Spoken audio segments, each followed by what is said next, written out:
I hope folks will go to Infowars.com and support the broadcast by purchasing books and videos from the online store so that we can continue the fight to unlock minds and get people to think for themselves.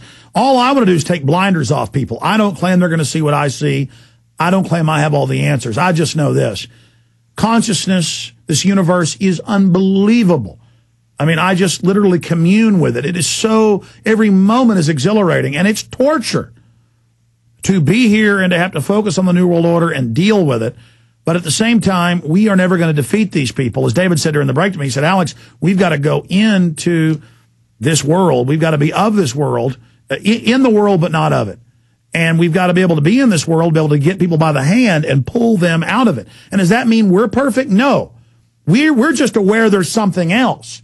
And as I said, knowing is half the battle. But don't forget the online video bookstore at Infowars.com. If you want to get the Obama Deception, if you want to get Truth Rising or any of the books and films we carry, Infowars.com or 888-253-3139. Be sure and peruse that while you're at it. Also, folks can peruse DavidIcke.com. A lot of really interesting, mind-blowing stuff from one of the great philosophers and minds of our day, David Icke, who was a former top champion world goalie before that, and BBC News presenter and sports presenter and best-selling author, DavidIcke.com. David, you said you're working on a new book. Tell us about that.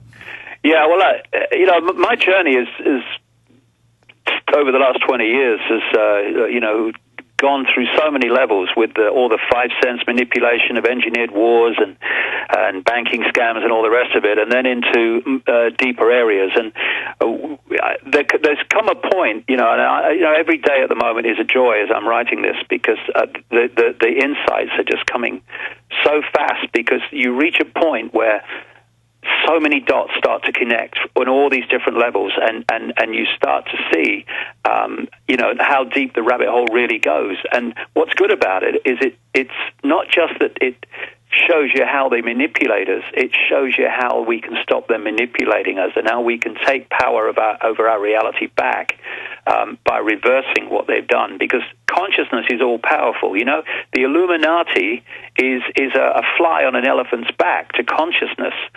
But the problem is we don't let consciousness in. We work on at the level of the body computer's sense of reality, and to that, the Illuminati is not like a fly on the elephant's back. So we let consciousness in by opening our minds, and bingo, things start to change massively. The world starts to change, because the world is a reflection of us.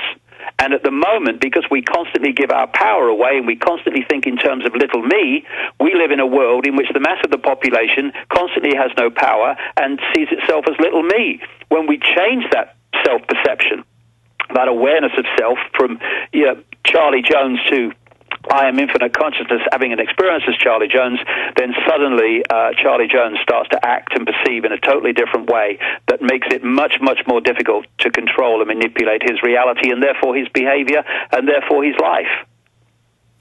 Absolutely. Now, I don't believe that we are in a physical matrix living in little tanks with reptoid robots running around all over us. But that came from 1968 government documents declassified in 2000, and clearly those movies came out before that, and so they were having the information fed to them. That is what the Pentagon says they want to build, because for a control freak, somebody from the reptilian level, if everybody is encased in styrofoam for their own safety, having perception fed to them through a wire, then that's not tyranny, that's just another reality. So I want to elaborate on this idea when we come back. Okay. Whereas we are in a matrix in that our brain is perceiving all this. Stay with us.